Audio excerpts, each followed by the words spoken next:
लाल तुतौ दुई नयन जुड़वाई दिहा, लाल तुतौ दू नयन जुड़वाई दिहा।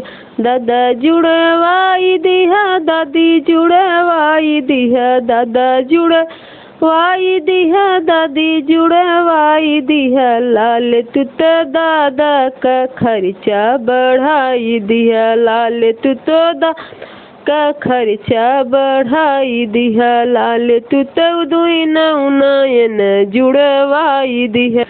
पापा जुड़वाई दिहा, मम्मी जुड़वाई दिहा, पापा जुड़वाई दिहा, मम्मी जुड़वाई दिहा। लाल तुत पापा का खर्चा बढ़ाई दिहा, लाल तुत पापा का खर्चा बढ़ाई दिहा। लाल तुत दुई नयन जुड़वाई दिहा, लाल तुत दू नयन जुड़वाई दिहा। चाचा जुड़वाई दिहा, चाची जुड़वाई दिहा, चाचा जुड़वाई दिहा, चाची जुड़वाई दिहा। लाल तुत चाचा का खर्चा बढ़ाई दिहा, लाल तुत चाचा का खर्चा बढ़ाई दिहा। लाल तुतौ दुई नयन जुड़वाई दिहा।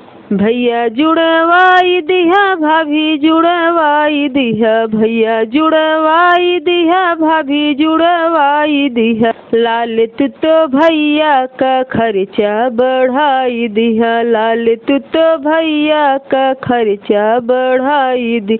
लाल तुतौ दू नयन जुड़वाई दिहा, लाल तुतौ दुई नयन जुड़वाई दिहा।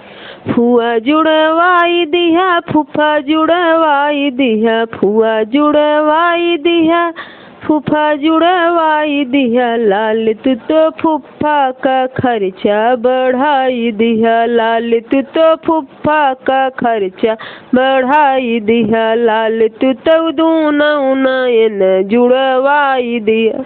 मामा जुड़वाई दिहा, मामी जुड़वाई दिहा, मामा जुड़वाई दिहा, मामी जुड़वाई दिहा। लाल तुत मामा का खर्चा बढ़ाई दी, लाल तुतौ मामा का खर्चा बढ़ाई दिहा। लाल दू नयन जुड़वाई दिहा, लाल तुतौ दू नयन जुड़वाई दिहा।